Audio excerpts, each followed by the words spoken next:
धरावे संतांचे ते पाय, येणे साधती साधने, तुटती भवाची बंधने, धन्य धन्य नामदेवा। एका जनार्दनी चरणी ठेवा, शरण शरण एकनाथा। पायी माता ठेविला, नका पाहू गुणदोष, झालो दास पायाचा, सेवेसाठी घेतलेला अभंग। संत श्रेष्ठ जगतवंदनीय, भगवत भक्त शिरोमणी असणारे, पांडुरंगाचाच अवतार असणारे, ज्यांना शांती ब्रह्म म्हटलं जातं, असे एकनाथ महाराज यांचाच अभंग असून या अभंगामधून नाथ महाराज तुम्हा आम्हाला भगवंताच्या प्राप्तीचा सोपा सुलभ अशा प्रकारचा उपाय सांगतात। हरिप्राप्तीसी उपाय, धरावे संतांचे ते पाय। अरे बाबा, तुला भगवंताची प्राप्ती करून घ्यायची आहे ना, संतांच्या चरणाला मिठी मार, आणि त्यांच्या चरणाला मिठी मारली असताना हा परमात्मा तुला आपोआप प्राप्त होईल। इतर कुठं पाण्याची आवश्यकता राहणार नाही। एवढंच नाही, येणे साधती साधने, या तुझ्या साधनानं बाकीची सगळी साधनं साधली जातील, आणि त्याचा परिणाम तुटती भवाची बंधने। भवबंधन जे आहे, आज थोडा आवाज कमी जास्त होणार आहे, हे भवबंधन केवळ संतांच्या संगतीमुळं आपलं नाहीच होणार। बरं, अजून काय फायदा संतांच्या संगतीचा? ज्ञानाची प्राप्ती सुद्धा संतांच्या संगतीमध्ये, नवे नवे संतांशिवाय नाही, संताविना प्राप्ती नाही, ऐसी वेद देती ग्वाही। देव आणि ज्ञान दोन्ही गोष्टी केवळ संतांच्या संगतीमध्ये, संतांच्या कृपेनं तुम्हा आम्हाला प्राप्त होतात, असं शास्त्र सांगतं। वेदानं त्याला सहाय्य दिलेलं आहे, साक्ष दिलेली आहे। आणि शेवटी नाथ महाराज सांगतात, एका जनार्दनी संत पूर्ण करती मनोरथ। जरा चालू ठेवलं चालत, पूर्ण करती मनोरथ। आवाज थोडा बसल्यासारखं वाटायला लागला। आपलं मनोरथ जे आहे, हे मनोरथ संत महात्मे पूर्ण केल्याशिवाय राहणार नाहीत। म्हणून येणे साधती साधने, तुटती भवाची बंधने। विठ्ठल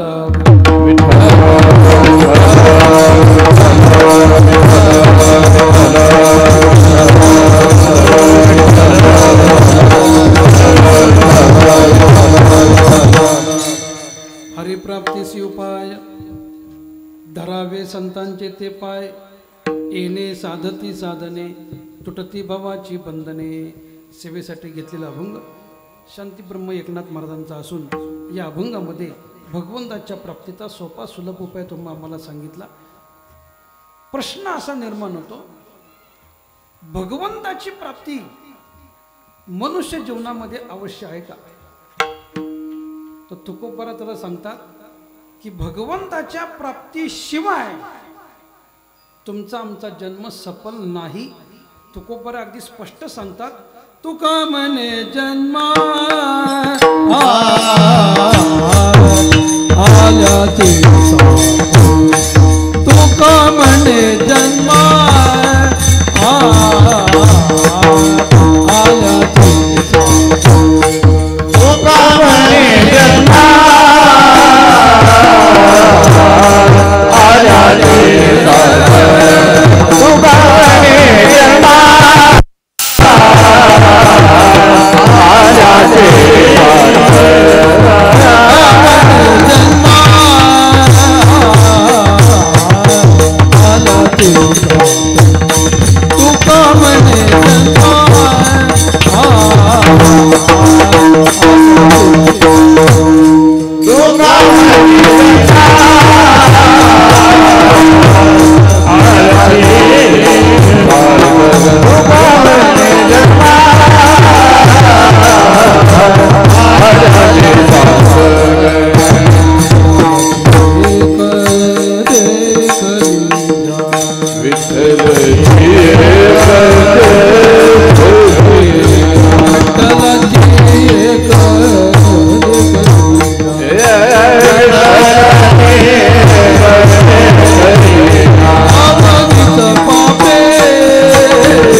कशामध्ये हो? विठ्ठलची एक देखलिया, भगवंताला पाहण्यामध्ये, त्याच्या प्राप्तीमध्ये मनुष्य जन्माची इति कर्तव्यता आहे. जर मनुष्य जन्म प्राप्त होऊन परमात्मा जर प्राप्त नाही झाला तर मग मात्र पुनरपि जननम पुनरपि मरणम पुनरपि जननी जठरे शयनम ह्या संसारे खलो दुस्तरे. किती वेळा जन्म यावे आणि किती व्हावे फजित. जन्माला आल्याचा सार्थक केवळ भगवंताला पाहण्यामध्ये. ज्ञानोपरा देखील म्हणतात आजी संसार सुफल आणि देखी आले पाय विठोबाचे. भगवंताची प्राप्ती मनुष्य जन्माची इति कर्तव्यता आहे, अन्यथा नाही. मग तो परमात्मा प्राप्त होणं सहज सोपं आहे का? अति कठीण आहे. तुकोपरात दृष्टांत देऊन सांगतात सोन्याचे पर्वत करवती पाषाण अवघे रानोरान कल्पतरू. अरे सोन्याचे पर्वत करता येतील. कशाचे? सोन्याचे. तुम्ही म्हणताल महाराज पेपर वाचता का नाही? 80,000च्या आसपास भाव चालला आहे सोन्याचा तोड्याचा, आणि तुम्ही तर सोन्याचे डोंगर. काय शक्य आहे? करायचंच म्हटलं तर करता येतील, म्हणजे अशक्य गोष्ट शक्य होईल. दुसरं उदाहरण तुकोपरा देतात अवघे रानोरान कल्पतरू. हे कल्पतरूचं झाड कुठं आहे हो? इथं आहे का तुमच्याकडे कुठं? कल्पतरू नावाचं झाड असं सामर्थ्यवान आहे. कल्पतरू खाली फळे येते मागितली, पण हे झाड कुठं आहे? अमरावतीमध्ये. अमरावती म्हणजे ही आपली नागपूरची नाही.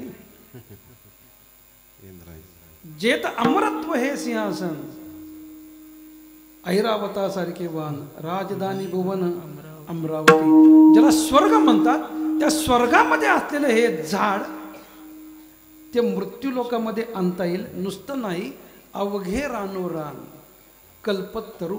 रानोरान कल्पतरू लावू. किती सोपं आहे होय. स्वर्गातलं झाड आणण्याकरता, स्वर्गात जाण्याकरता पहिल्यांदा आपल्याला काय करावं लागतं? अहो मरावं लागतं.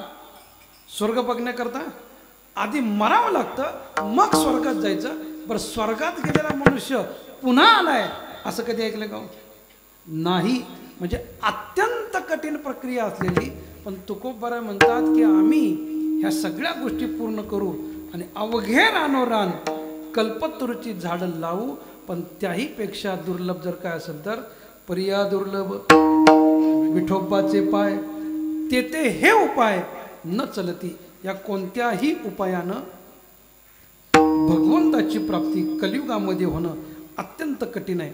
बरं, देवाच्या प्राप्तीकरता शास्त्रानेही अनेक प्रकारचे मार्ग सांगितलेले आहेत. त्यामध्ये प्रामुख्यानं ज्ञान, योग आणि कर्म हे 3 मार्ग जर आपण पाहिले भगवंताच्या प्राप्तीकरता.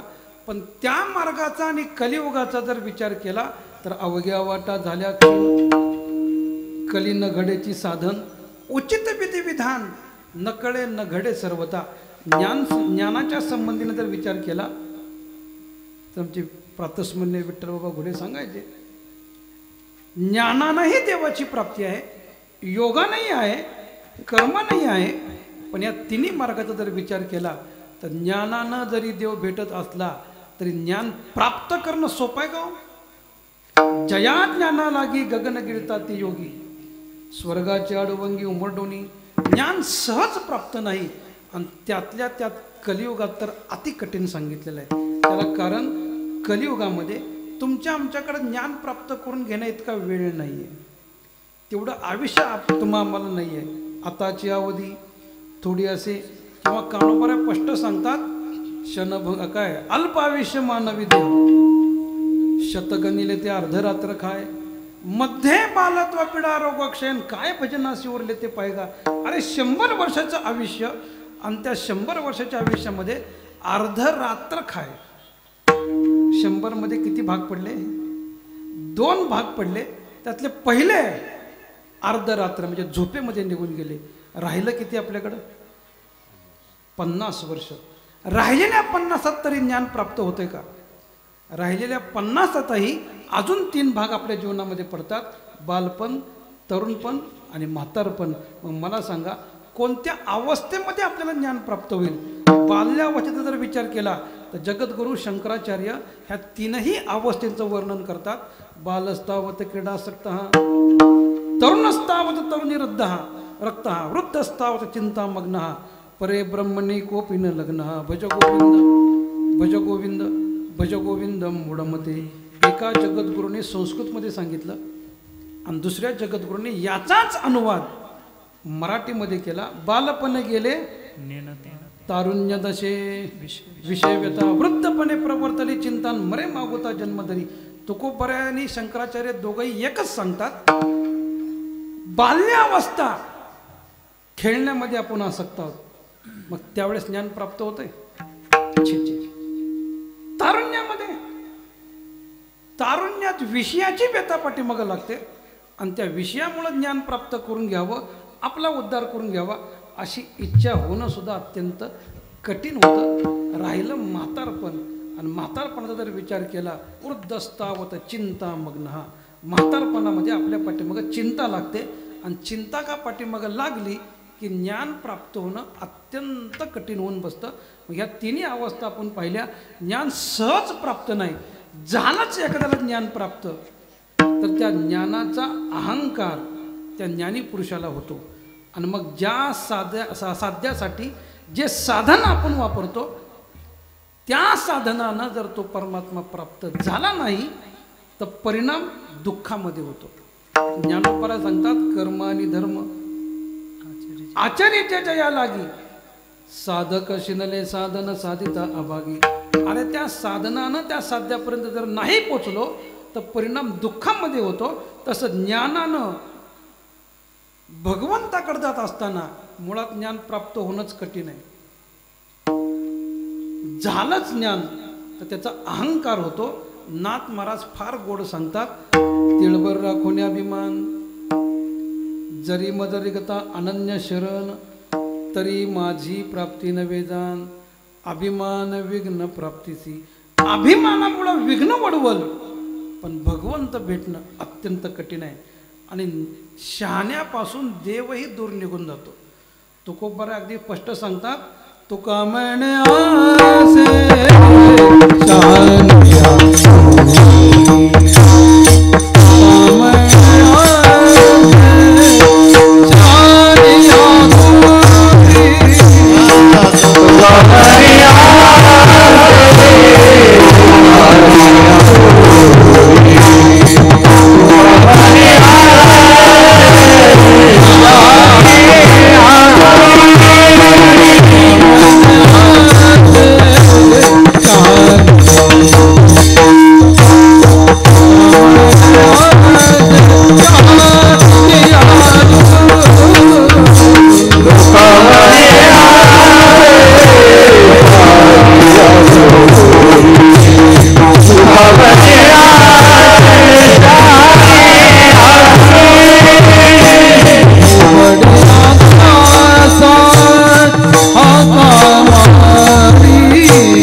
दासा हाका मारी. तुकोबराय म्हणतात म्हणजे आडनावाचे नाही बरं. शहाणे म्हणजे ज्ञानी, अहंकारी. अहंकारी पुरुषापासून परमात्मा दूर निघून जातो. म्हणजे ज्ञान मार्गानं भगवंताकडे जात असताना एकतर ज्ञान प्राप्त होणं अत्यंत कठीण आहे. झालंच ज्ञान तर त्या ज्ञानाचा अहंकार होतो आणि अहंकार का झाला की मग ज्या साधनानं ज्या साध्यापर्यंत आपण जातोय तिथं जर पोचलो नाही तर परिणाम मात्र दुःखामध्ये होतो. म्हणजे कलियुगात जर आपण पाहिलं ज्ञानानं देव भेटतो. नवे नवे ज्ञानाशिवाय देव कळणं सुद्धा अत्यंत कठीण आहे. ज्ञानोबऱ्या सांगतात तरी परमात्मा ऐसे जे एक वस्तू असे ते जया दिसे ज्ञानास्तव. ज्ञान मी तर नेहमी सांगत असतो देव भेटावा म्हणून परमार्थ करूच नका. काय म्हणतो मी? देव भेटावा म्हणून परमार्थ करूच नका. तुम्ही म्हणता महाराज 25 वर्षापासून आम्ही हेच करतोय तो भेटावा म्हणून. बरोबर ना? सकाळचा काकडा आहे, पारायण आहे, हरिपाठ आहे, कीर्तन आहे, जागर आहे. बरं सप्ताह संपल्यानंतर आपण ग बसतो का? रोजचं नित्यनेम आहे, नामचिंतन आहे. या सगळ्या गोष्टी आपण कशा करता करतो खरं सांगा बरं? तो परमात्मा भेटावा हीच त्याच्या पाठीमागची तळमळ आहे. पण मी म्हणतो परमात्मा भेटावा म्हणून परमार्थ करू नका. मग परमार्थ कशा करता करायचा? तर परमार्थ एवढ्या करता करायचा देव कळावा म्हणून परमार्थ करायचा. देव भेटणं आणि कळणं यात काय फरक आहे? फार फरक आहे. तुमच्या आमच्या जीवनामध्ये आत्तापर्यंत आपल्याला देव कितीतरी वेळा भेटून गेला आहे. तुमच्या आमच्या जीवनात पहा, आपल्या जीवनामध्ये काही असे कठीण प्रसंग येतात आणि त्या कठीण प्रसंगातून कोणतरी आपल्याला बाजूला करतं. असे अनुभव आपल्या जीवनामध्ये कितीतरी आलेले आहेत. उदाहरणार्थ तुम्हाला सांगतो, एखादा मनुष्य पाण्यामध्ये पडला, त्याला पोहायला येत नाही, तिथं कोणीच नाही, आता बुडणार. एवढ्यामध्ये कोणतरी उडी मारतं आणि त्या बुडणाऱ्या माणसाला बाजूला काढतं. आता मला सांगा, बुडणारा मनुष्य वाचवणाऱ्या माणसाला काय म्हणतो? काय म्हणतो? बरोबर ना? वाचवणाऱ्या माणसाला काय देवासारखा धावला असंच म्हणतो ना आपण. आता मला सांगा, जिथं कोणीच नाही तिथं कोणतरी उडी मारून आपल्याला बाजूला काढतं, तो कोण असतो? कोण असतो? आत्तापर्यंत आपण देवासारखा म्हणत होतो, आता त्याला आपण देव म्हणतो. याला कारण जोपर्यंत देवासारखा म्हणतोय तोपर्यंत अज्ञान आहे. आणि ज्या दिवशी तो देवच आहे ही अनुभूती येते त्याला म्हणायचं ज्ञान.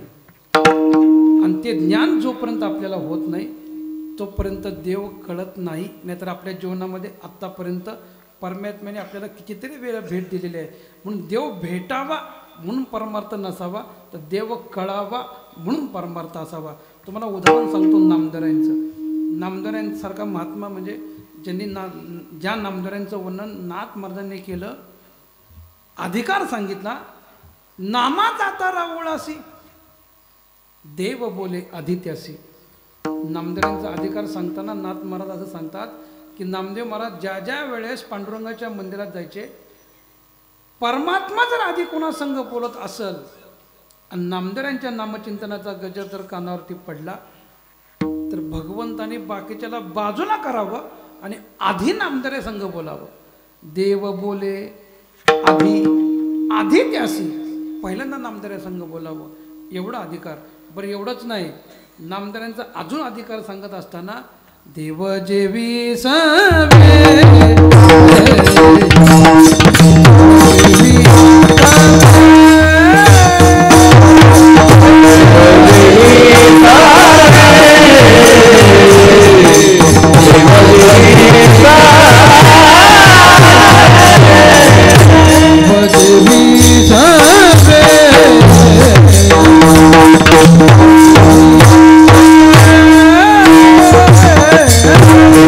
Hare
पहिलं चरण. आणि दुसरं चरण आहे देव जेवी सवे ऐसी ज्याची देवा सवे. एवढा नामदारांचा देवाचा संबंध होता. नामदारांनी उठ म्हणले की देवानं उठावं, बस म्हणलं की बसावं, दूध पे म्हणले की दूध प्यावं, सगळ्याच गोष्टी नामदारांच्या परमात्म्यांनी कराव्यात. पण त्याही नामदारांना परमात्मा कळण्याकरता कुठं जावं लागलं? विसोबा खेत्रांच्या संगतीमध्ये जावं लागलं.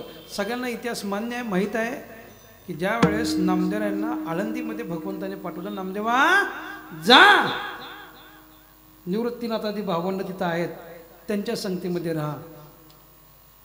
पंढरपुरातून नामदेव आळंदीला आले.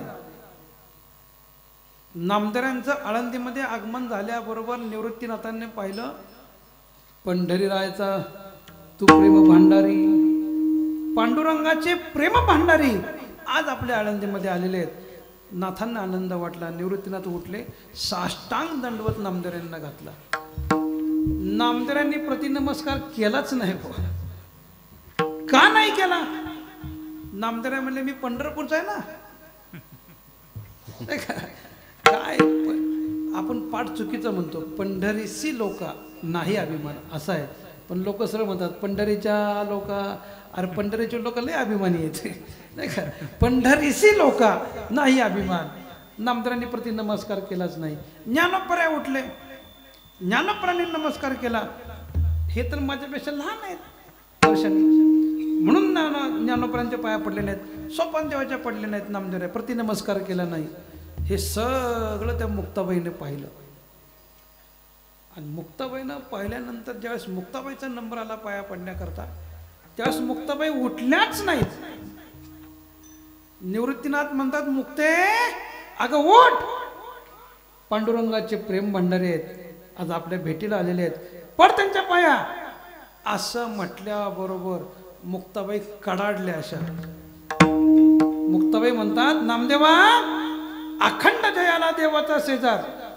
कार्य अहंकार गेला नाही. अखंड पांडुरंगाच्या संगतीमध्ये राहतो ना, आणि अजून तुझा अहंकार गेला नाही. नामदेवांना आश्चर्य वाटलं, एवढे सगळे लोक माझ्या पाया पडतात आणि ही पोर मला असं म्हणते.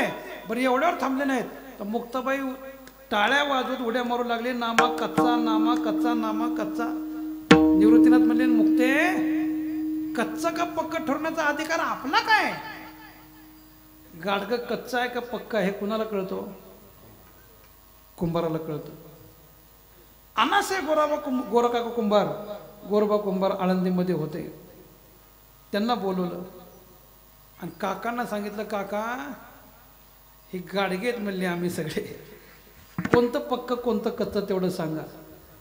विसोबा खेत्राने ते निवृत्तीनाथ, ज्ञानोबराय, सोपानदेव, मुक्ताबाई चारही भावंडाच्या मस्तकावरती ते थापटणं मारलं. तर थापटणं म्हणतात खणखणीत आवाज.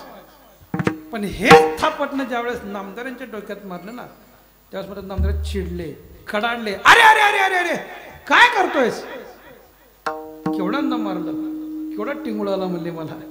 असं नामदार म्हटल्याबरोबर काका म्हणतात, हे कच्चा आहे म्हणले अजून गाडगं.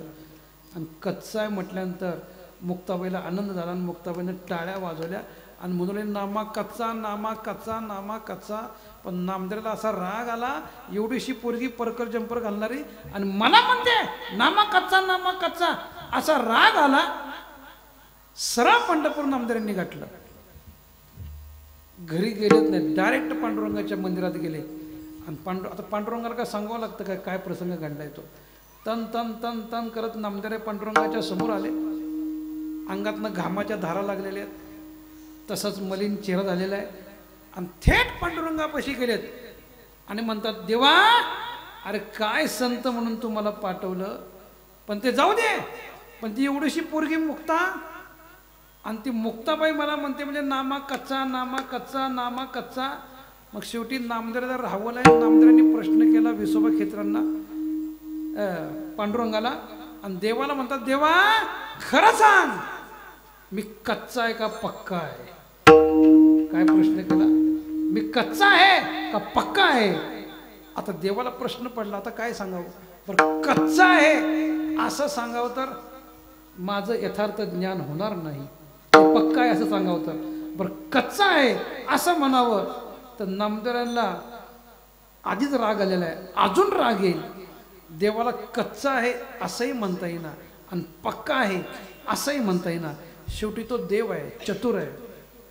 नामदेवाला सांगितलं तू कच्चा आहे असंच सांगितलं, पण शब्द थोडे बदलले देवानं. देव म्हणतात नामदेवा तू कच्चा अजिबात नाही म्हणले. काय म्हणतात देव? कच्चा अजिबात नाही. मग अरे अजून पक्का व्हायचाय म्हणले. काय सांगितलं? कच्चा अजिबात नाही पण अजून पक्का व्हायचाय. पक्का व्हायचाय म्हणले हो. मग काय करावं लागेल देवा पक्का होण्याकरता? देव म्हणले आत्ता गाडी रोडवर आली म्हणले. नामदेवा जर तुला पक्क व्हायचं असेल, माझं यथार्थ ज्ञान तुला जाणून घ्यायचं असेल तर तुला संतांच्या संगतीत जावं लागेल. आणि संतांच्या संगतीतनं जे ज्ञान प्राप्त होईल ना त्याच मुळात तुला मी ओम पूर्णमदः पूर्णमिदं पूर्णात् पूर्णमुदच्यते पूर्णस्य पूर्णमादाय पूर्णमेवावशिष्यते हे जे ज्ञान आहे ना ते केवळ संतांच्या संगतीत प्राप्त होईल, अन्यथा नाही. मी कळणार नाही आणि मी कळण्याकरता तुला संतांच्या संगतीत जावं लागेल. नामदेव हसा लागले. देवा अरे तुला ओळखायला असं काय लागणार आहे म्हणले. तू कोणत्याही रूपामध्ये आहे, तुला मी ओळखून दाखवतो. नामदेवांच्या 2 परीक्षा घेतल्या बुवा. दोन्ही परीक्षेत नामदेव नापास झाले आणि मग नामदेवाला कळून चुकलं की संताविना प्राप्ती नाही. आणि मग औंढ्या नागनाथाला नामदेव आले. औंढ्या नागनाथाला विसोबा खेत्रांच्या संगतीमध्ये नामदेव राहिले. आणि विसोबा खेत्रांच्या संगतीमध्ये राहिल्यानंतर त्यांची उपासना घडल्यानंतर संतांच्या संगतीचं सामर्थ्य असं आहे की नामदेवांना यथार्थ ज्ञान झालं. आणि ते नामदेव महाराज पंढरपूरला येत असताना काय त्या नामदेवांचा अधिकार आहे? नामदेव स्वतःच सांगतात नाचू कीर्तनाची रंगी ज्ञान दीप लावू जगी. नामदेवांना यथार्थ ज्ञान झालं आणि पुन्हा पंढरपूरला ज्यावेळेस नामदेव येऊ लागले आणि नामदेव महाराज पंढरपूरला येत असताना अगदी पंढरपूर समीप आहे 2 कोस, थोडं अंतर राहिलं होतं पंढरपूरला. आणि काही नामदेव भाकरी म्हणा चपाती म्हणा काहीतरी असे करत होते आणि तेवढ्यामध्ये एक कुत्रा आलं आणि त्या कुत्र्याने त्या चपात्या उचलल्या. कुत्रं लागलं पळायला. आता तुम्ही आम्ही जर तिथं असतो आणि कुत्र्याने जर चपात्या पळवल्या असत्या आपण काय म्हटलं असतो? हाड म्हटलं असतो नाही का? कमीत कमी एखादा दगड तरी मारला असता. पण ते दृष्टी नामदेव यांची आहे. नामदेव हातामध्ये तुपाची वाटी घेऊन धावू लागले. अरे तुप घे का जगजेठी कोरडी रोटी कैसी खासी. आणि हे शब्द जेव्हा नामदेवांच्या मुखातनं आले त्यास भगवंतानं श्वान रूप टाकून दिलं. चतुर्भुज रूपामध्ये परमात्मा प्रकट झाला. नामदेवांना कडकडून मिठी मारली आणि नामदेवांना विचारतात नामदेवा अरे मला कसं ओळखलं? आणि कसं ओळखलं म्हटल्याबरोबर नामदेव म्हणतात नामा म्हणे खेचर पायी ओळखी झाली सर्व ठाई. तू जडी स्थळी काष्टी पाशानी आहे याची अनुभूती, याची ओळख मला केवळ आणि केवळ विसोबा खेत्रांच्या संगतीमुळं कळली, अन्यथा मला तू कळला नसता. म्हणून मी नेहमी सांगत असतो देव भेटावा म्हणून परमार्थ नाही तर देव कळावा म्हणून परमार्थ आहे. नामदेवाला देव भेटला होता. नामदेवांच्या बरोबर दूध प्यायचा, नामदेवांच्या बरोबर बोलायचा, सगळ्या गोष्टी होत्या. पण तरी सुद्धा त्याचं विश्वव्यापक स्वरूप कळण्याकरता नामदेवासारख्या महात्म्याला सुद्धा संतांच्या संगतीमध्ये जावं लागतं. म्हणून मी म्हणतो की परमार्थ करताना देव भेटावा म्हणून नाही तर देव कळावा म्हणून. आणि देव कळण्याचं एकमेव साधन म्हणजे ज्ञान आहे. आणि ते ज्ञान जर कुठं प्राप्त होत असेल तर ते केवळ आणि केवळ संतांच्या संगतीमध्ये. संतांच्या संगतीमध्ये अनेक प्रकारचे फायदे आहेत. राजा भर्तृहरी आपल्या नीतिशतकामध्ये संतांच्या संगतीचं सामर्थ्य सांगतात. त्यात काय काय प्राप्त होतं? जाड्यम ध्येयो हरति सिंचति वाची सत्यम मानोन्नति द्वेषति पापमपा करोति चेतप्रसाद यति दिक्षु तनोति कीर्तिम सत्संगती कथयक्यम न करोति पुंसाम. अरे संतांच्या संगतीत काय एक मिळणार नाही. जाड्यम हरति, जाड्य नाम अज्ञान, अज्ञानाची निवृत्ती आणि ज्ञानाची प्राप्ती जर कुठं होत असेल तर ती केवळ आणि केवळ संतांच्या संगतीमध्ये होते. मगाशीच आपण पाहिलं ज्ञान सहज प्राप्त नाही. झालंच ज्ञान प्राप्त तर त्या ज्ञानाचा अहंकार होतो आणि अहंकार का झाला की परमात्मा दूर निघून जातो. पण संतांच्या संगतीत जे ज्ञान प्राप्त होतं ना ते अभिमान रहित असलेलं ज्ञान तुम्हाला प्राप्त होतो. कारण संतच मुळामध्ये अहंकाराचा वारा न लागो राजसा आणि माझ्या विष्णुदासा भाविक असे म्हणणारे संत महात्मे असल्यामुळं संतांच्या संगतीत जे ज्ञान प्राप्त होतं ना ते भगवंताचं ज्ञान प्राप्त करून देणारं परमात्मा कळणारं ज्ञान आपल्याला प्राप्त होतं. म्हणजे पहिला फायदा जाड्य मारुती संतांच्या संगतीमध्ये. दुसरा मानोन्नती, मानाची उन्नती कुठं होते हो? मानोन्नती संतांच्या संगतीमध्ये. ज्या वेळेस जुन्या काळातले कीर्तनकार गोष्ट सांगायचे, भोले बाबाच सांगायचे. असे जुन्या काळामध्ये कीर्तनकार एसटीने जायचे नाही का, एक दिवस आधी जायचे, एक दिवस कीर्तनात थांबायचे, परत दुसऱ्या दिवशी निघायचं. असं त्यावेळेस दिनक्रम असायचा. कीर्तनकार आल्यानंतर, वारकरी आल्यानंतर गावातल्या लोकांना दिवाळी वाटते. बुवा तुका म्हणे आले घरा आणि तोची दिवाळी दसरा. आणि मग काय त्या संतांचा थाटमाट विचारताय. बसाला पाठ, मागं टेकाला पाठ, पुढं ताटाला पाठ, ताटामध्ये वाटीची दाटी दाट, असा आपला थाटमाट नाही का. इतकं थाटमाट त्या वारकऱ्यांचा केलेला आपल्याला पाहायला मिळतो. प्रत्येक ठिकाणी आधी आपल्याला तिचा अवस्था प्राप्त होते. ही मानाची उन्नती आपल्याला कुठे मिळते वा? केवळ संतांच्या संगतीमध्ये. आणि हाच कीर्तनकार कीर्तन करून घरी का गेला, आता काय सांगू तुम्हाला. बाबा असे रंगवून सांगायचे बुवा रात्रीची वेळ असावी, म्हणजे घरी पोचायला उशीर व्हावा, बाहेर दन दन दन दन मोठा पाऊस चालू असावा, लाईट गेलेली असावी, बेल बंद पडलेली असावी. हा दार वाजवून वाजवून वाजवून दमतो पण दार उघडत नाही, आतनं रिस्पॉन्सच येत नाही. बराच वेळ हाका मारल्यानंतर मग आत नावाज येतो, दम नाही का? हा अरे इकडं बसाला पाठ, टेकाला पाठ, पाटाला पाठ, आणि इकडं दम नाही का? हे गप उभारतो, काहीच बोलत नाही. त्यात 10-15 मिनिटं निघून जातात आणि मग दार उघडलं जातं. दार उघडल्याबरोबर जसं मांजर आत घुसतं का नाही असं, तसं भस्कन आतमध्ये घुसतं आणि जवळच पडलेली कोणती चटई बिटई कसली का असं ना ते उचलताना आपल्या आपण टाकताना आपल्या आपणच झोपतो. बरं सकाळी उठल्या उठल्या काय की गरम पोहे छेचे, दुपारचं आणि संध्याकाळचं मिळून एकच जेवण. आणि ते बी असं असतं, बाबा सांगायचे वा करवती बेत. करवती बेत कळलं ना आता महाराजांना माहिती आहे, कारण ते बाबांच्या संगतीमध्ये बऱ्याच वेळ आले. बाबा नेहमी दृष्टांत सांगायचे. करवती बेत म्हणजे सुताराची करव कशी चालते, कशी चालते? करकर नाही हो, सरळ चालते, एक लेवलनी चालते. तसं घरी गेले की आपलं जेवण पिठलं भाकरी, पिठलं भाकरी, हात एका लेवलनी चालतो बघा असा. भाकरीतनं उठलं की पिठल्यात, पिठल्यातनं उठलं की तोंडात, एवढीच लेवल असते अशी नाही का.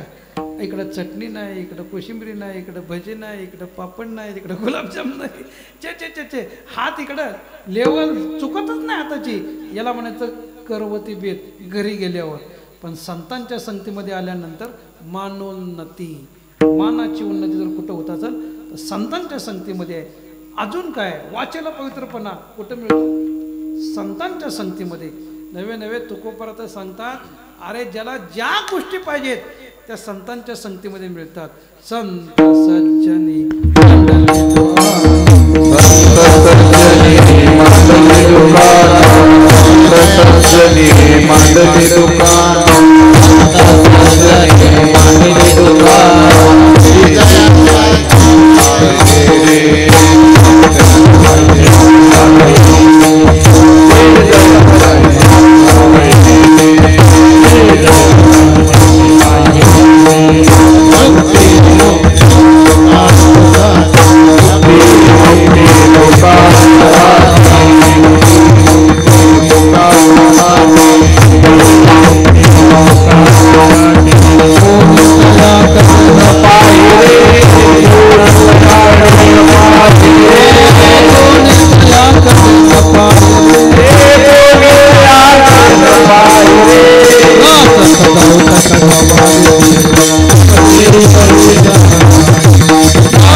पाहिजे ते आहे रे.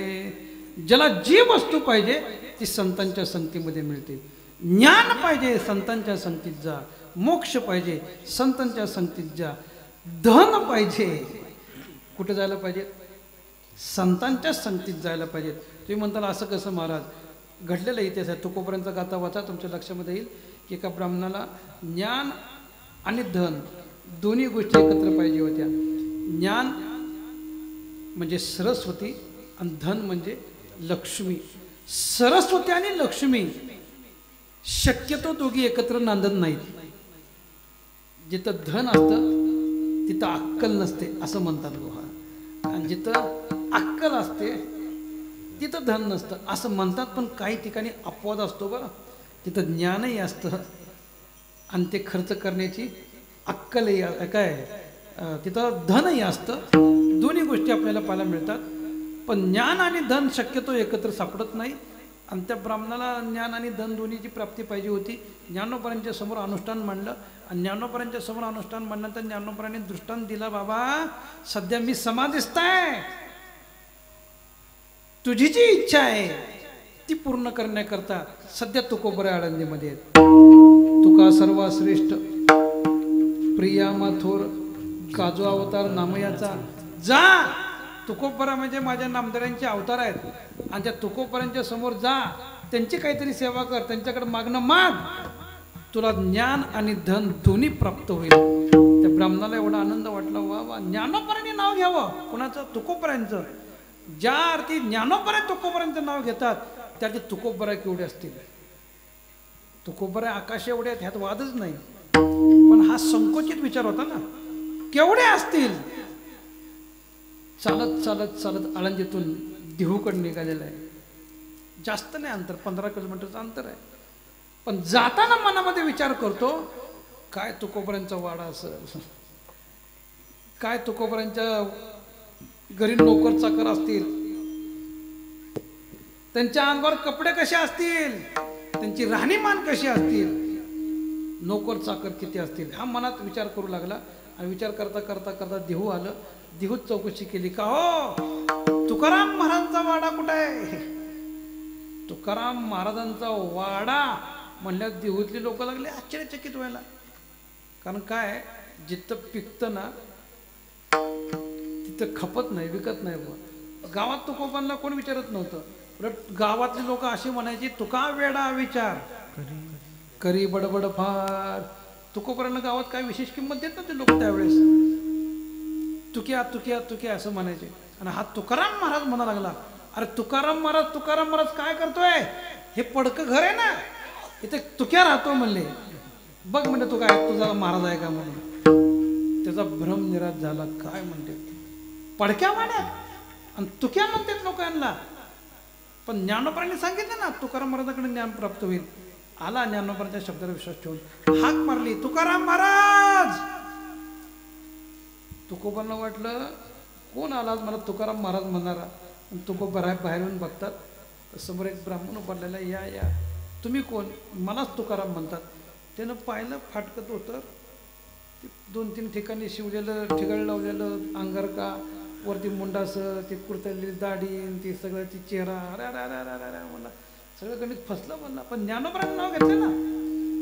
आणि मग तुकोबरांना म्हणतो, महाराज मी ज्ञानोबराकडनं आलोय, बरं मग मला ज्ञान आणि धन आपल्याकडनं मिळेल असं ज्ञानोबरा म्हणतात. असं तुकोबरांनी माऊलींना पर्याय दिला, माऊली काय ज्ञानेश्वरी उने म्हणून पाठविले धरणे.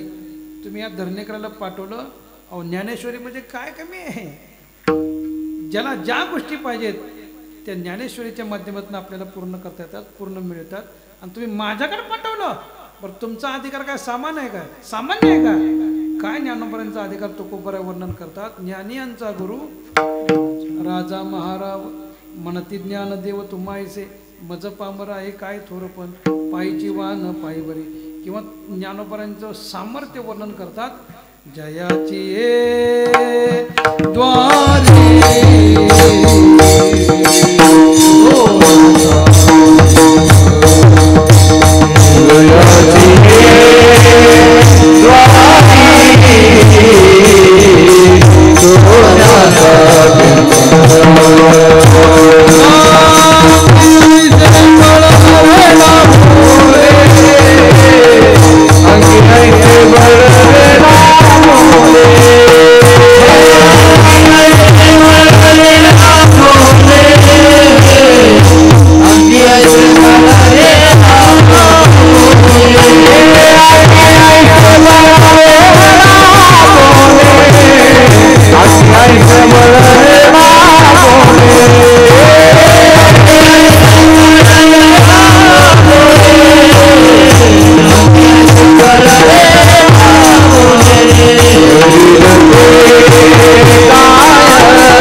रेडा बोले.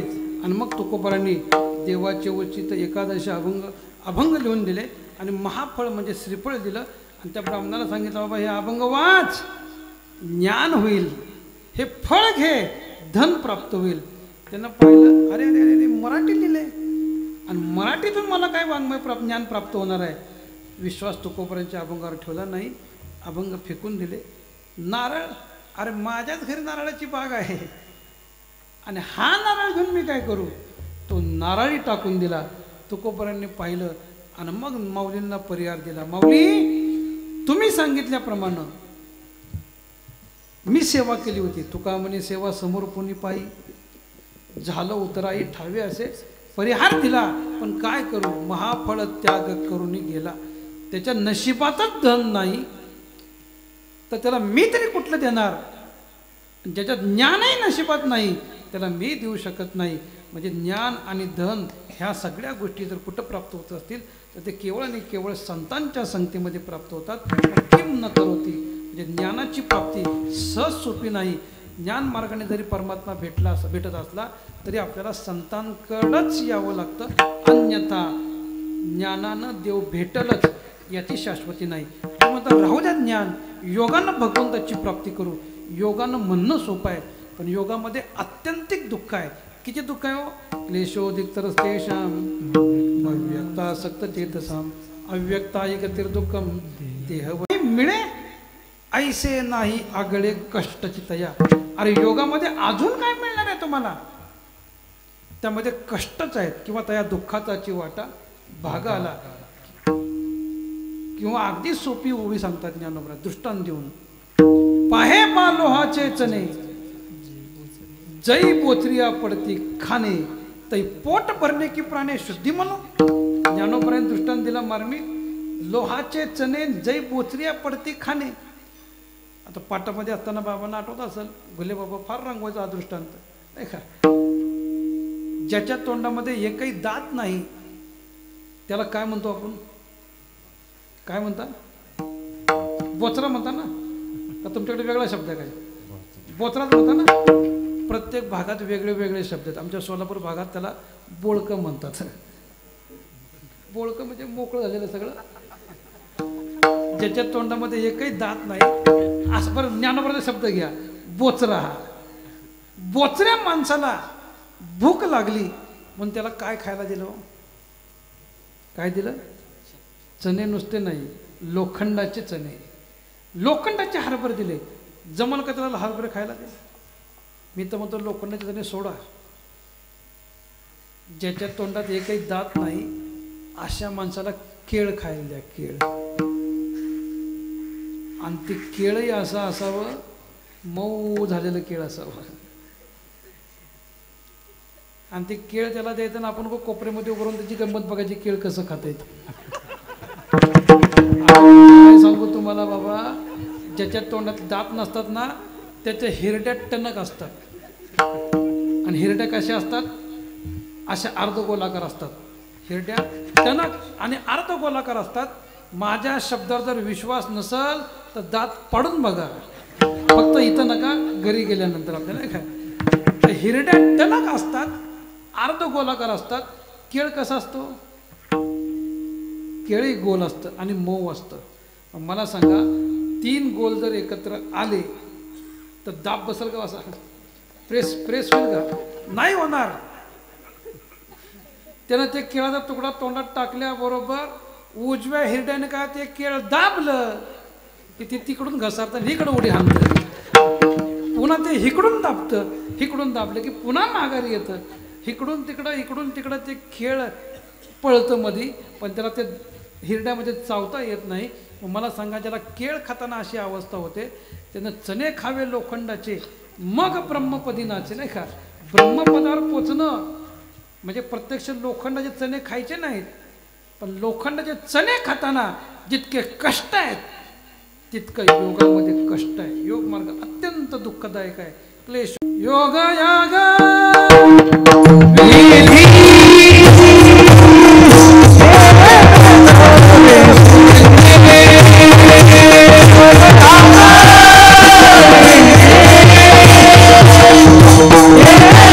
Yeah.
म्हणजे ज्ञानामध्ये अहंकार आहे, योगामध्ये दुःख आहे, आणि कर्माचा जर विचार केला तर कर्मामध्ये सूक्ष्मता आहे, अतिपारिक सारिक कर्म आहे.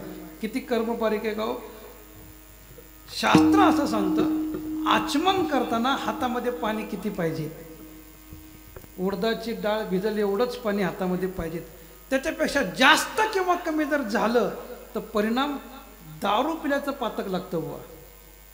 कर्माची जर आपण परीक्षा पाहिली तर कर्म असं सांगतं, उडदाची डाळीपेक्षा जास्त किंवा कमी पाणी जर हातावर झालं तर परिणाम दारू पिल्याचं पातक आपल्याला लागतं. मग हातात पाणी किती घ्यावं हे प्रत्येक वेळेस आपण काय मोजत बसणार आहे? वेळ नाही. अहो, पंक्तीला बसल्यानंतर पुंडलिकाचा गजर करताना आपण पाणी फिरवतो ना पत्रावेळेला, मग ते हातामध्ये आपल्या पाणी किती पाहिजेत याचा विचारही आपण करत नाही. अहो, एवढं पाणी घेतं ते की आपल्या हातातल्या पाण्यानं दुसऱ्याची पत्राळ होऊन जाते बुवा, तरी हात आंबत नाही. कर्मामध्ये सूक्ष्मता आहे आणि त्यामुळं परमात्मा भेटलच याची शाश्वती नाही. कर्मे धर्मे नव्हती चांग होणे अंग पतन. म्हणून ज्ञानानं नाही, योगानं नाही, कर्माने भगवंताची प्राप्ती नाही.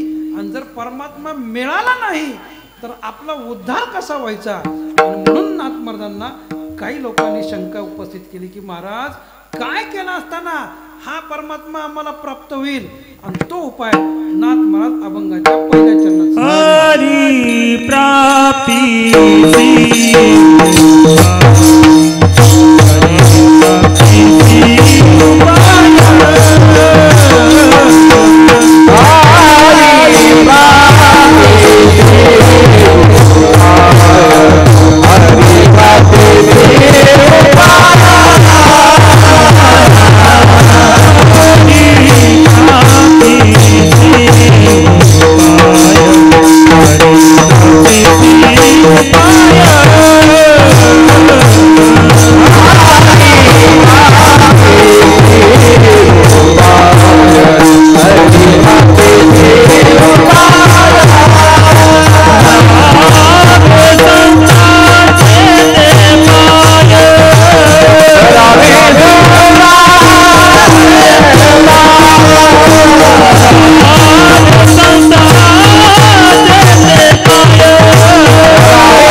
संतांच्या चरणाच्या ठिकाणी जा ना. आणि संतांच्या चरणाच्या ठिकाणी सद्भावना धरली असताना परिणाम तेने भेटे देव आपे.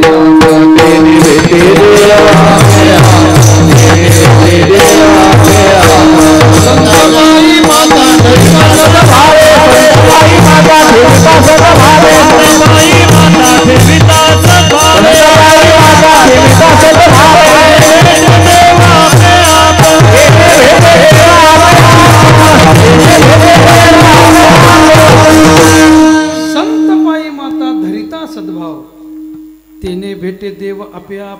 अरे आपोआप तुम्हाला परमात्मा प्राप्त होईल. त्याला हुडकण्याकरता इतरत्र जाण्याची गरज नाही, इतर कोणताही मार्ग अवलंबण्याची गरज नाही.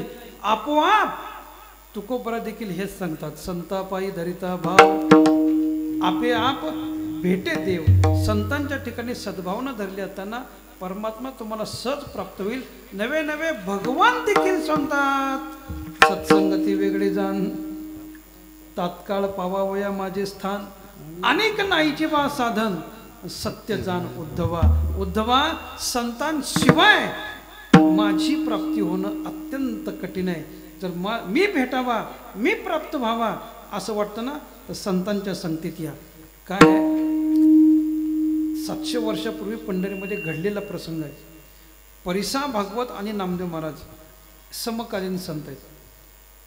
परिसा भागवत रुक्मिणी मातेचे उपासक आणि नामदेव महाराज पांडुरंगाचे. विठ्ठल रुक्मिणी दोघं एकच आहेत असे मानणारे. पण परिसा भागवत फक्त लक्ष्मीचे म्हणजे रुक्मिणीचे उपासक. बराच मोठा इतिहास आहे, मी जास्त लांबवत नाही, आता आपला वेळ संपत चालला. रुक्मिणी मंदिरामध्ये परिसा भागवतानं रामायण सांगावं, रोज रामायण सांगायचं पंढरीमध्ये. रामायण सांगणं त्यांचा नियम होता. आणि नामदेवराय रोज कीर्तन करायचे. नामा म्हणे तुझे नित्य महाद्वारी, कीर्तन गजारी सप्रेमाचे. नित्य महाद्वारात नामदेवरायांचं कीर्तन. पण नामदेवरायांच्या कीर्तनाची महती जास्त पसरायला लागली. परिसा भागवत म्हणायचे मी रामायण सांगतो, भागवत सांगतो, एवढं करतो, तरी ठराविकच लोक एवढ्या मंडपामध्ये. पण नामदेवरायांची कीर्ती चराचरात होऊ लागली, गावोगाव होऊ लागली. हे खपत नव्हतं, खुपत होतं आतमध्ये. एक दिवशी नामदेवराय रुक्मिणी मंदिरात पाया पडायला गेले असताना परिसा भागवत समोर बसले होते. त्यांच्या पाया पडले. संतांचा स्वभाव आहे पाया पडण्याचा. पहिले नामदेवराय राहिले नाहीत, दुसरे नामदेवराय होते, पाया पडायचे.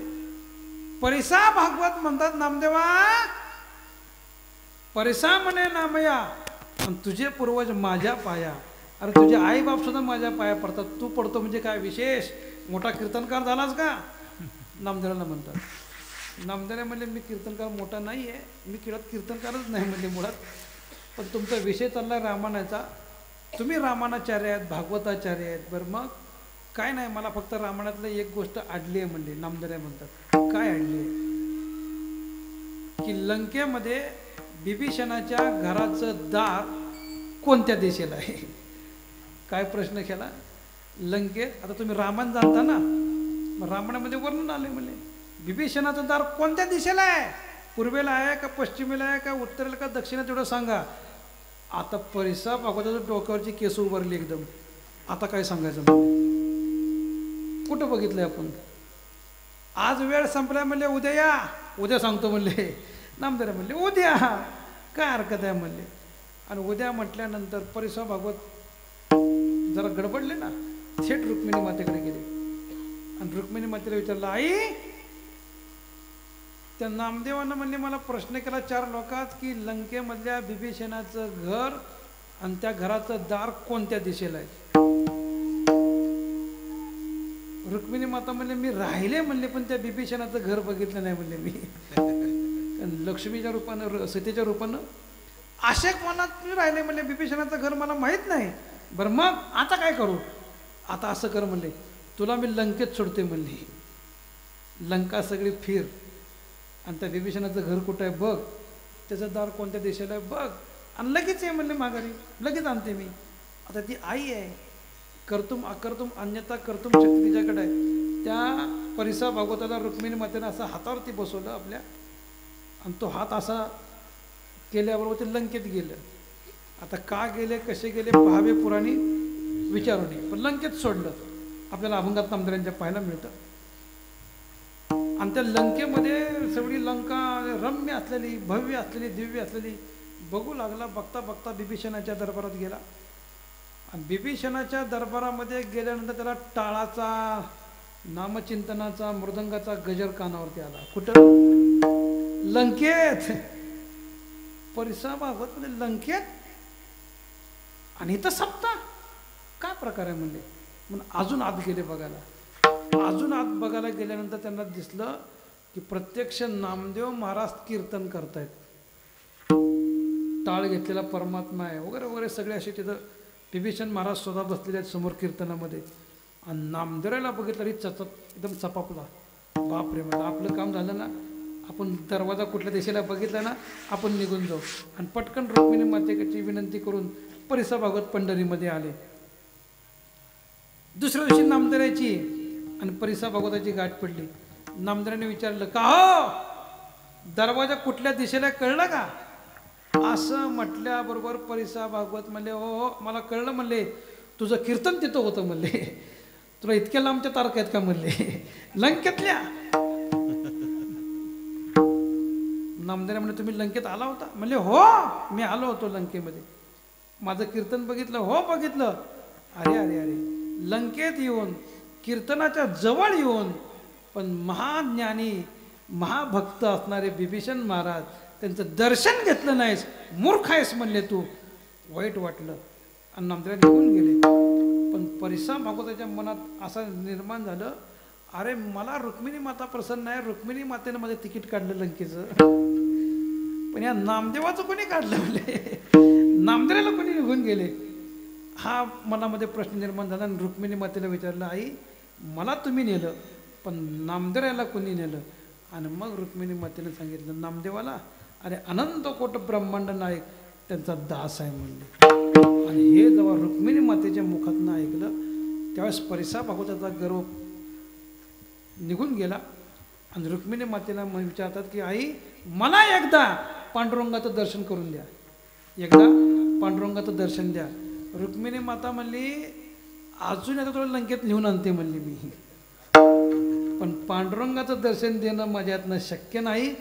जर तुला देवाचं दर्शन घ्यायचं असेल तर संतांच्या संगतीत तुला जावं लागल. नामदेवांची संगत तुला करावी लागल. नामदेवांची संगत केली तरच तुला परमात्मा भेटेल. अन्यथा संताविना प्राप्ती नाही ऐसी वेद देती ग्वाही. हा परमात्मा इतर कोणत्याही साधनानं प्राप्त होणार नाही पण संतांच्या संगतीमध्ये गेला तर तुला परमात्मा प्राप्त झाल्याशिवाय राहणार नाही. मग परिसा भागवतांनी नामदेवांची शरणागती केली आणि नामदेवांच्या संगतीमध्ये आल्यानंतर पुन्हा परमात्म्याची प्राप्ती झाली असा इतिहास आपल्याला पाहायला मिळतो. म्हणून देवाची प्राप्ती जर कोणत्या साधनानं होत असेल तर ते केवळ संतांच्या संगतीच्या योगानं होते अन्यथा नाही. किंवा जनाबाई सांगतात जनिमने जोडी झाली केशवाची दासी नामयाची म्हणून या मी नामदेवांच्या संगतीमध्ये राहिले म्हणून हा परमात्मा मला प्राप्त झाला. म्हणून हरिप्राप्तीचे उपाय आणि धरावे संतांचे ते पाय. काय प्राप्त होईल देवाची प्राप्ती झाल्यानंतर काय प्राप्त होईल देव प्राप्त झाल्यानंतर तेच अभंगाच्या दुसऱ्या चरणात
बंधने परमात्मा प्राप्त झाल्यानंतर भवबंधन तुटून जातं. अन्यथा भव माया त्याला भवमाया भवनदी म्हणतात महामाया म्हणतात आणि ह्यातून सुटणं मोठ्या मोठ्यांना जमलं नाही. पण तुकोबाराजी सारखे संत म्हणतात, अरे भवसागर तरताना चिंता कशाला करता, या ना. कोण सांगताय? संत सांगतायत. या भगवंताच्या चरणाला मिठी मारा. परमात्मा सांगतो, जगन प्रमाण दावितो, नाही का. जगन म्हणजे कंबर. परमात्म्याने जे कमरेवरती हात ठेवलाय ना, त्याचं कारण असं आहे, ज्ञानोबराय सांगतात की या भव नदीमध्ये एवढंच पाणी आहे. केवढं पाणी आहे? देव म्हणतो माझ्या कमरेएवढाच आहे, फक्त या माझ्याजवळ. तुम्हाला पाव भिजवणे दे अंग, तुमचा पाय सुद्धा भिजणार नाही. तुम्हाला या भवसागरातनं मी तरुण नेऊ शकतो. म्हणून तुकोबराय सांगतात तुम्हा आम्हाला, भवसागर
कटिकर ठेवून परमात्मा प्राप्त झाल्यानंतर ही जी माया आहे ना, दैवी येशा गुणमयी माया दुरत्यया मामे वये प्रपद्यंते माया मितांतरं देते. या श्लोकात टीका करताना ज्ञानोबरांनी फार सुंदर ओव्या घातलेल्या आहेत. एकच ओवी तुम्हाला सांगतो, जे द्वेषाचे थाई दाटत मच्छराचे वळसे पडत माझी प्रमाणे तळपत महामीन वगैरे बरंच मोठ्या भ्यासूर असं वर्णन आहे. पण हा भवसागर त्याच्या चरणाला मिठी मारल्यानंतर तुम्हाला काही करू शकणार नाही. हे कोणी सांगितलं? तर संतांनी. येणे साधते साधने तुटती भावाची बंधने. अजून काय होईल? अरे संतांविना प्राप्ती नाही. ऐसी वेद देती ग्वाही. परमात्मा संतांशिवाय प्राप्त होणार नाही. आत्ताच आपण दृष्टांतही पाहिलेला आहे की परमात्मा सहज नाही. मगाशी आपण पाहिलं की अशक्य गोष्टी शक्य होतील, पण देव भेटणं हे त्याहीपेक्षा कठीण आहे. पण संतांच्या संगतीमध्ये जर गेला तर परिणाम पाळे पंढरीनाथ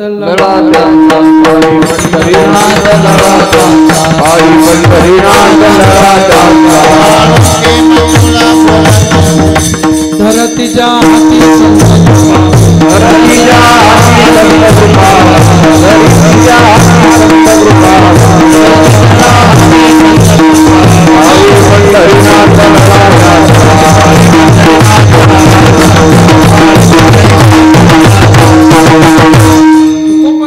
धरतीच्या हाती संत कृपावंत.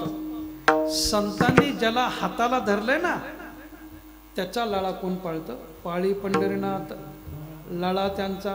मग तो त्या योग्यतेचा असू द्या अथवा नसू द्या, पण संतांनी धरलाय ना, त्याचा लळा कोण पाळतं? परमात्मा पाळतो. उदाहरणार्थ पहा, अजामेळ वाल्या कोळी यांची लायकी होती का देव भेटण्याची? वाल्या कोळ्यांनी येणाऱ्या वाटसराला मारावं, त्याच्यावरती आपला चिरदार्थ भागवावा असा, पण कुणी धरला हाताला? नारदांनी. आणि नारदांनी त्या वाल्याच्या हाताला धरल्यामुळं ब्रह्महत्या राशी पातकी अपार वाल्मिक किंकर वंद्य केला आणि त्याचे लढे भगवंतानं पूर्ण केले. कोणाचे? वाल्याचे. थोडक्यात सांगतो मी, वाल्या कोळ्यांनी ज्यावेळेस नारदांची संगत घडली तेव्हा ऋषीमध्ये रूपांतर झालं, संतांमध्ये रूपांतर झालं आणि वाल्या कोळ्यानं संपूर्ण रामायण लिहिलं बुवा. बरोबर? रामायण लिहिलं. रामायण कधी लिहिलं? प्रभू रामचंद्र जन्माच्या आधी रामायण लिहिलं. काय सांगतो लक्षात घ्या, रामचंद्र जन्माच्या आधी रामायण लिहिलं म्हणजे त्यावेळेस सगळी स्क्रिप्ट तयार होती. फक्त नंतर भगवंताला त्याप्रमाणे वागावं लागलं. जसं वाल्मिकांना रामायणामध्ये लिहिलंय ना तसं भगवंताला वागावं लागलं. बोलीला वाल्मिक तैसेची करील वर्तोने दाविन नामा म्हणे. म्हणजे जसं त्यांचे लढे आहेत, म्हणजे संतांचे जे लढे आहेत त्याचप्रमाणे परमात्मा आपल्या जीवनामध्ये बदल करतो आणि तसा परमात्मा वागू लागतो, तसाच परमात्मा करू लागतो. ज्याने ज्याने दैसे द्यावे तैसे व्हावे कृपाळे. म्हणजे संतांनी ज्याला आपल्या हाताला धरलेला आहे त्याचे सगळे लढे पूर्ण परमात्मा करतो. म्हणून हा परमात्मा इतर कोणत्याही साधनाने भेटणार नाही, केवळ संतांच्या ठिकाणी जा. म्हणून संताविना प्राप्ती नाही ऐसी वेद देती ग्वाही. आणि शेवटी नाथ महाराज सांगतात एका जनार्दनी संत पूर्ण करती मनोरथ. आपलं जे मनोरथ आहे, काय मनोरथ आपलं आहे? मग अपेक्षित जे आपुले तीही सांगती पुसले, जेणे अंतःकरण बोधले संकल्पा नाही. आपल्या मनामध्ये अनेक प्रकारचे संकल्प असतात. काय मी उद्धार पावेन, काय कृपा करणार आहे, ऐसे तुम्ही सांगा संतजन, करा समाधान चित्त माझे. ह्या ज्या आपल्या काही व्याधी आहेत ना, ह्या सगळ्या पूर्ण करण्याकरता संत महात्मे तत्पर आहेत. म्हणून एका जनार्दनी संत शब्द वापरला. संत भक्त समानार्थी शब्द आहेत. भक्ताची व्याख्या करताना गीतेमध्ये फार सुंदर व्याख्या भगवंतांनी केली. 4 प्रकारामध्ये केली. चतुर्विधा भजन्ते माम जना सुखितो अर्जुन अर्थो जिज्ञासु अर्थार्थी ज्ञानीच्या भरत ऋषभ. हे 4 प्रकार भक्तांचे म्हणजे संतांचे गीतेमध्ये आपल्याला पाहायला मिळतात. यामध्ये अजून 4 प्रकार आहेत. गुले बाबा सांगा जेव्हा तुम्ही ऐकले असतील महाराज. पहिला प्रकार आहे अंगीकृत भक्त, दुसरा प्रकार आहे आवेशकृत, आणि तिसरा प्रकार आहे पुरस्कृत, आणि चौथा अधिकृत. असे 4 संत प्रकार भक्त प्रकार आपल्याला पाहायला मिळतात. अंगीकृत कोणाला म्हणावं? ज्याचा अंगीकार भगवंताने केला त्याला अंगीकृत भक्त म्हणायचं. दुसरं आहे आवेशकृत भक्त. आवेशकृत भक्त कोणाला म्हणावं? तर आवेशकृत भक्त म्हणजे साक्षात ज्ञानोबा आहे. का ज्ञानोबा आहे? तर ज्ञानोबा यांचा अवतार जो आहे ना तो काही कारणासाठी आहे. काय कारण आहे? तर लोपले ज्ञान जगी हित नेनती कोणी अवतार पांडुरंग नाव ठेवले ज्ञानी. ज्ञानोबांचा अवतार भगवंतानी कशा करता घेतला? तर लोपलेलं ज्ञान पुन्हा प्रकट करण्याकरता. प्रकट गुह्य बोले विश्व ब्रह्मची केले. हे लोपलेलं ज्ञान पुन्हा प्रकट करण्याकरता म्हणजेच गीता तत्वज्ञान मराठीमध्ये करण्याकरता ज्ञानोबांचा जन्म आपल्याला पाहायला मिळतो. गीता अलंकार नाम ज्ञानेश्वरी ब्रह्मानंद लहरी प्रकट केली. आणि ज्ञानेश्वरीचं कार्य झाल्यानंतर ज्ञानोबा समाधिस्थ झाले. पुन्हा थांबले गाव. काय संत महात्मे काम झालं की 1 सेकंद सुद्धा थांबत नाही. तुम्ही आम्ही काम झाली तरी हालत नाही. हाच फरक आपला असतो. ज्ञानोबा लगेच समाधी घेते निघून गेले. आवेश अवतार म्हणजे ज्ञानोबा आहेत. तिसरा प्रकार आहे पुरस्कृत भक्त. पुरस्कृत भक्त कोणाला म्हणावं? तर पुरस्कृत भक्तामध्ये फक्त आणि फक्त पांडव आपल्याला पाहायला मिळतात. आणि त्या पांडवामध्ये विशेष करून अर्जुन. अर्जुनाचं जीवनचरित्र जर आपण पाहिलं आणि अर्जुनाच्या जीवनातून जर भगवान श्रीकृष्ण वजा केले तर अर्जुनाचं जीवन शून्य होऊन जाईल. सगळ्या गोष्टीत अर्जुनाला भगवंतानी पुढे आणले. सगळ्यांना इतिहास माहीत आहे. ज्यावेळेस कौरव पांडवांचं युद्ध झालं आणि त्या युद्धामध्ये चक्रव्यूहाची रचना केली आणि ती चक्रव्यूह पांडवामध्ये फक्त अर्जुनाचं यथार्थ ज्ञान होतं आणि अर्जुनानंतर अर्जुनाचा मुलगा अभिमन्यू, त्यालाच तेवढं आतमध्ये जाण्याचं ज्ञान होतं, त्यातनं बाहेर येण्याचं ज्ञान त्याच्याकडे नव्हतं. हा इतिहास सगळ्यांना माहीत आहे. अर्जुन दुसरीकडे युद्धामध्ये गुंतवला होता, हे सगळं प्लॅन बरोबर केला होता. आणि इकडं धर्मराजाला बंदी करण्याकरता ते चक्रव्यूह येत असताना हा अभिमन्यू आतमध्ये घुसला आणि त्या अभिमन्यूनी अनेक योद्ध्यासंग युद्ध केलं, अनेकांनी त्याच्यावरती प्रहार केला आणि एक घाव छातीर लागला असताना अभिमन्यू धारातीर्थी पडला. बाकीचे सगळे योद्धे म्हणले, अरे हा प्रति अर्जुन आहे, बाप से बेटा सवाई, नाही का, अर्जुनापेक्षा हा ताकदवान आहे धनुर्विद्येमध्ये, असं लोकांनी कौतुक करावं. पण जयेंद्र रथाला ते सहन झालं नाही. अभिमन्यू वीरगतीला प्राप्त झाला, मेलाय रणांगणावरती. आणि त्या वीराला अभिमन्यूच्या छातीवरती ह्या जयेंद्राने लात मारली अशी वर. आणि ही बातमी कोणाला कळली? अर्जुनाला. माझा मुलगा वीरगतीला प्राप्त झाला असताना त्या वीराच्या छातीला लात मारून अपमान करावा, हे अर्जुनाला सहन झालं नाही.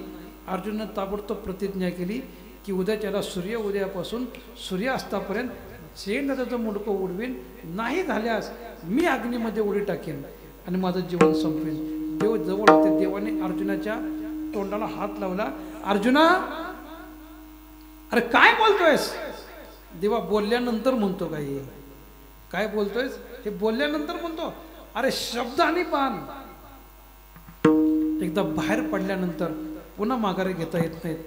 आता बोललं, हा म्हणता बातमी पसरली की उद्यापासून सूर्यास्तापर्यंत अर्जुन जयेंद्राचं मुंडकं उडवणार, नाही झाल्यास अर्जुनाच्या हातून तर अर्जुन अग्नीमध्ये देहसमर्पण करून आपलं जीवन संपवणार. हा जयेंद्रथ घाबरला. अरे म्हणले दुर्योधना, आता कसं?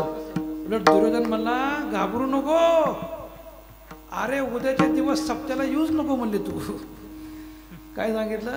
युद्धात येऊच नको उद्याच्याला, तू लपून राहा. संध्याकाळपर्यंत तू जर लपून राहिला तर अर्जुन आपोआप मरतोय म्हणले. सगळा प्लॅन त्यांनी केला होता. अर्जुनाला कोणतीच काळजी नव्हती, कारण अर्जुनाला फक्त माहित होतं की आपण प्रतिज्ञा केली आहे, आता ही पूर्ण करायची कोणी? देवाने. नामा म्हणे केशवराजा आणि केला पण चालवी माझा. भक्तांचे सगळे पण परमात्मा पूर्णत्वाला नेतो. तसं अर्जुन जेवला झोपला, त्याला काहीच काळजी नाही. पण काळजी लागली, तुझं लागली सकळ चिंता, त्याला चिंता लागली. दुसऱ्या दिवशी युद्ध सुरू झालं. सूर्य माथ्यावरती आला तरी हा जयेंद्र समोर येईना. सूर्य मावळतीकडे झुकला तरी समोर येईना. आणि मग देवाला वाटलं, जर सूर्यास्ताच्या आत अर्जुनाची प्रतिज्ञा पूर्ण नाही झाली तर हा अर्जुन. आणि मग भगवंतांनी काय केलं, आपलं सुदर्शन चक्र त्या सूर्यावरती टाकलं आणि सूर्याला झाकून टाकलं वर. आता तो परमात्मा, त्याला काय करता येणार नाही. कर्तुम अकर्तुम अन्यथा कर्तुम शक्ती त्याच्याकडे असलेली. सूर्य झाकून टाकला आणि जिकडं तिकडं मावळतीचा भास निर्माण केला. त्या धर्मयुद्धाचा नियम असा होता, सूर्य उदयाला युद्ध आरंभ आणि सूर्य अस्ताला युद्ध बंद. ते शस्त्रास्त्र खाली ठेवली. अर्जुन म्हणला, माझ्या हातनं प्रतिज्ञा पूर्ण झाली नाही, आता मला अग्नीमध्ये देह समर्पण करायचं आहे. अर्जुनानं भलं मोठं अग्निकुंड पेटवलंय, त्यामध्ये अर्जुन उडी मारणार एवढ्यात देवाने हात धरला. कोणाचा? अर्जुनाचा. अर्जुना, अरे मरतोय तर मर म्हणले देव. काय म्हणतात? मराचं तर मर, पण क्षत्रियासारखं मर. कसं मर? क्षत्रियासारखं. अर्जुन म्हणा, देवा ते कसं असतं? अरे तू क्षत्रिय आहेस, आता धनुष्य घे, त्या धनुष्याला बाण लाव आणि ती दोरी अशी वडून धर म्हणले. अशा आविर्भावात त्या अग्निकुंडाला प्रदक्षिणा कर आणि खुशाल उडी टाक म्हणले. आता एवढं सांगायची काय गरज होती का? पण देवाला माहित होतं थोडा वेळ अर्जुनानं थांबलं पाहिजे. का? जर अर्जुन अजून थोडा वेळ थांबला तर हा जयेंद्र अर्जुन कसा मरतोय हे बघण्याकरता येणार आणि त्याचीच वाट देव बघत होता. म्हणून देवाचा टाइमपास चालला होता सगळा. अर्धी प्रदक्षिणा त्या जयेंद्र काय अर्जुनाच्या हातनं पूर्ण झाली आणि हा जयेंद्र सगळ्याच्या मागणं पळत पळत पळत पळत पळत आला. मला मारणारा अर्जुन कसा मरतोय हे पाहण्याकरता. आणि ते पुढं आल्याबरोबर टप्प्यात आला हो. टप्प्यात आला की काम झालं सगळं. हां, टप्प्यात आलं पाहिजे कोणत्याही पाहिजे. ते टप्प्यामध्ये बरोबर आला, भगवंताने ते आपले चक्र बाजूला काढून घेतलं. आणि ते चक्र बाजूला काढून घेतल्याबरोबर अर्जुनाला देव म्हणतात, अर्जुना हा बघ सूर्य, हा बघ जयेंद्र, सोड म्हणले बाण. अर्जुन तयारीमध्ये होता. त्याचा कंठाचा वेध घेतला आणि बाण सोडल्याबरोबर त्याचं मुलगा उडून गेलं. अर्जुनाची प्रतिज्ञा देवाने पूर्ण केली. म्हणून प्रत्येक गोष्टीमध्ये पुढं जर कोणाला आणलं असेल तर अर्जुनाला, विशेष करून पांडवांना, म्हणून पुरस्कृत भक्तामध्ये पांडव पाहायला मिळतात. राहता राहिला अधिकृत भक्त. तर अधिकृत भक्त कोणाला म्हणावं तर अधिकृत भक्त म्हणजे वारकरी संप्रदायामध्ये जेवढे संत महात्मे झाले, अगदी पुंडलिकरायापासून ते निळोबापर्यंत संत परंपरा जर आपण पाहिली तर हे सगळेच्या सगळे अधिकृत भक्त आहेत. तुका म्हणे भावे देवा सत्ता राबवावे. देवाला आपल्या भक्तीच्या सत्तेनं राबवण्याचं सामर्थ्य यांच्याकडे होतं. आणि आपण त्या गोष्टी अनुभवल्या आहेत. पैठण क्षेत्रातल्या आसपासची पंचक्रोशीतली जी गावं आहेत, जवळची गावं आहेत, त्यांनी अनुभवलेलं आहे की 36 वर्ष या अनंतकोट ब्रह्मांड नायकानं नाथांच्या घरी पाणी वाहण्याचं काम केलं. कावडीने पाणी ज्या घरी चक्र पाणी वाहे, अनन्य भक्ती भावे निळावंदी त्याचे पाय. ज्ञानेश्वर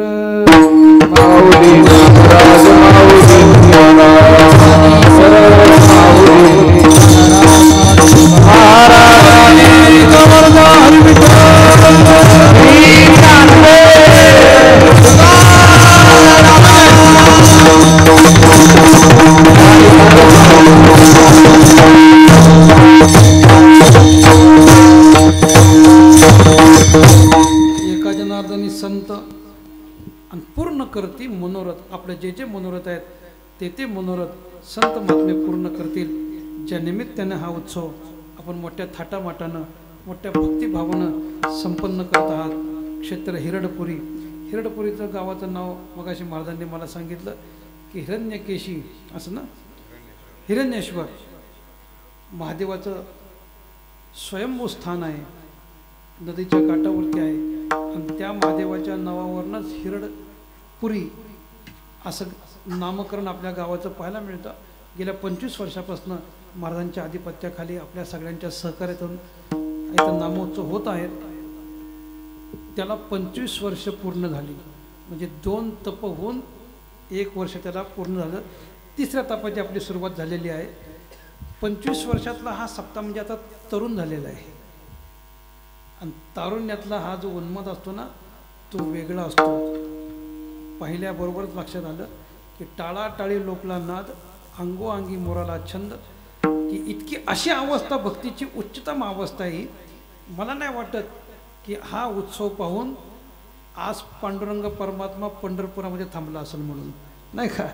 तो इथं हिरडपुरीमध्ये आपल्या, कारण भगवंताचं वाक्यच असं आहे.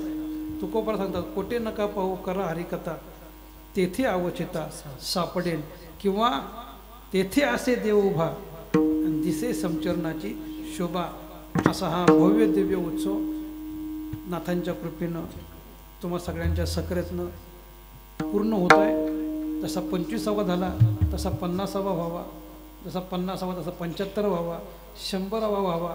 आणि तो 100वा सप्ताह बघण्याकरता तुम्ही आम्ही असावं, ही ज्ञानोबराय नामदेव नाथरांच्या चरणी प्रार्थना करून सेवेला पूर्ण. नामदेव जनाबाई, नामदेव जनाबाई, नामदेव जनाबाई, नामदेव जनाबाई, नामदेव जनाबाई, नामदेव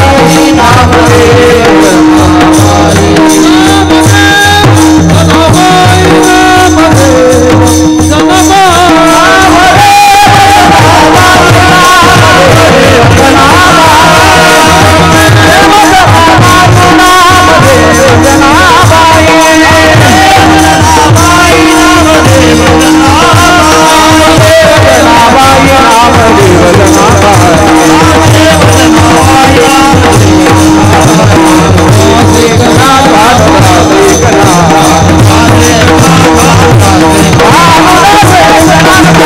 रे